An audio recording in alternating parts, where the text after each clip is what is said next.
किशोरी की हत्या कर दी गई और किशोरी की रेप के बाद हत्या की गई है। मृतका का शव फंदे से लटका हुआ मिला है। आरोपी को पुलिस ने गिरफ्तार कर लिया है। लखनऊ के इंदिरा नगर क्षेत्र का यह पूरा मामला है, जहां आरोपी भी नाबालिग है जिसने इस हत्याकांड को अंजाम दिया। पुलिस अब उससे पूछताछ कर रही है। आरोपी की उम्र 15 से 16 साल के बीच बताई जा रही है, लेकिन जिस तरह से सूबे की राजधानी में इस तरह की वारदात हुई है, परिजनों का यह आरोप कि रेप के बाद हत्या की गई है, अपने आप में कई सवाल यह उठा रहा है।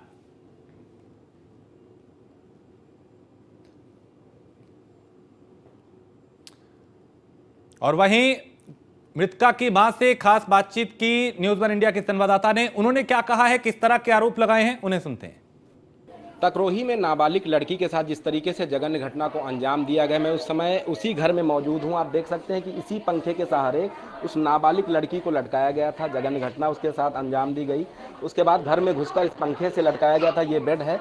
उस समय की भी तस्वीरें हमने आपको दिखाई थी कि जो नाबालिग बच्ची थी वो जब इस पंखे से लटक रही थी, तो आप देख सकते थे कि उस समय कि उसके पैर इस बेड पर टिके हुए थे, जिससे अंदाज़ा लगाया जा सकता है कि पहले ही उसको मारा गया है। उसके बाद इस पंखे पर लटकाने की साजिश रची गई है। परिवार के लोग हैं हालांकि बहुत गम में हैं, क्योंकि जिसके घर से इस तरीके से कोई घटना होती है, कोई अचानक से इस तरीके से छोड़कर चला जाता है और इस तरीके की घटना में जाता है जिसकी किसी को अंदेशा ही नहीं था।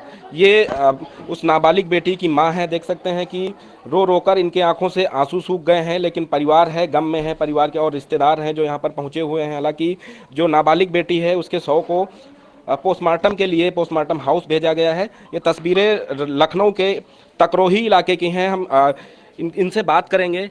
माता जी, जिस तरीके से घटना हुई, क्या घटना थी? सर, हमारी प्रेस की दुकान है पॉलिटेक्निक पे। सुबह हम 10 बजे गए, मियाँ बीवी दोनों लोग।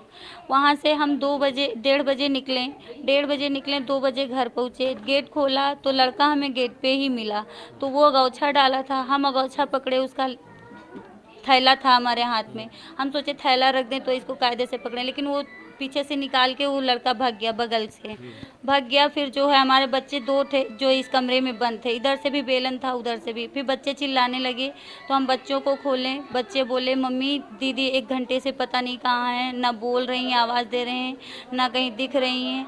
तो हम कहें कि जो है जब तुम कमरे में बंद हो तो दिखेंगी कहाँ से। तो फिर हम बगल से मोबाइल मांग के लाए, फ़ोन किए कि सुहानी नहीं दिख रही है। तो ये बोले कि घर ही में देखो कहीं होगी। तो फिर हम जो मोबाइल बात करते ही करते आए, यहाँ दरवाज़ा खोले तो हमारी बेटी लटकी हुई थी। उसके शरीर में इतने दाग थे कि कोई जैसे हथौड़े से या डंडे से मारा है, बहुत सारे दाग थे। और जो है अब उसके शरीर में कुछ जान नहीं बची थी सर। लड़के का क्या नाम है? साहिल नाम है। कहाँ रहता है? फतेहपुरवा में रहता है। पहले से जान पहचान? नहीं सर, पहले से जान पहचान नहीं थी बिल्कुल, लेकिन वो बाइक सर्विस की दुकान किया हुआ है अम्बेडकर चौराहे पे। अक्सर हम लोग उधर ही से निकलते हैं तो अपनी दुकान पे बैठा रहता है, तो जो है हम लोग देखते थे। जब घर में दिखा तो पहचान तो जाएंगे ही। घर में दिखा तो हम पहचान गए हैं। हम कहें तुम तो वहाँ बाइक सर्विस पे बैठे रहे, तो यहाँ क्या कर रहे हो।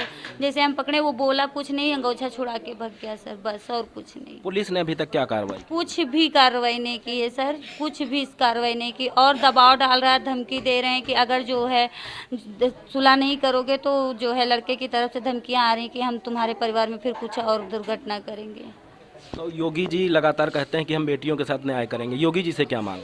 योगी जी से हमारी यही मांग है कि जो है बस उस लड़के को जो है इनकाउंटर कर दें, या फिर जो है उसको फांसी की सज़ा दें। और बेटी बचाओ बेटी पढ़ाओ, योगी जी मोदी जी कहते हैं, तो कैसे बेटी सेफ रहेंगी। जब बेटी घर ही में नहीं सेफ है तो बाहर कैसे सेफ रहेंगी। पढ़ने आदमी नहीं भेजेगा, लिखने नहीं भेजेगा, कि कोचिंग नहीं भेजेगा, कहीं कहाँ नहीं भेजेगा, कहीं काम से नहीं भेजेंगे।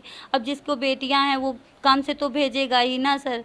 तो फिर जो है कैसे बचाएं, बताइए आप लोग ही, योगी मोदी ही बताएं कैसे बचाएं। कौन सी क्लास में बेटी पढ़ती थी? 11th में पढ़ती थी सर। तो ये पीड़ित परिवार की तस्वीरें हैं जो हम आपको दिखा रहे हैं कि एक माँ का दर्द है जो ये साफ तौर पे बयां कर रहा है कि कैसे उसकी बेटी के साथ जघन्य घटना को अंजाम दिया गया। घर के कमरे में बंद करके पंखे से लटकाया गया। आरोपी को हालांकि इन्होंने पकड़ा था, लेकिन वो गमछा छुड़ाकर फरार हो गया है। पुलिस भी और परिवार भी लगातार पीड़ित परिवार के ऊपर दबाव बना रहा है सुलह समझौता के लिए।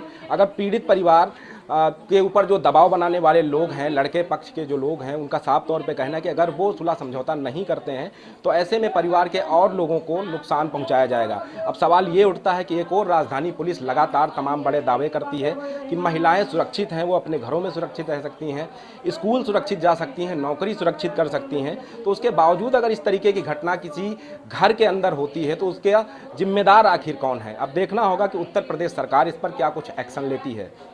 वीडियो जर्नलिस्ट बीरेंद्र के साथ नीलेश चौहान, न्यूज़ 1 इंडिया।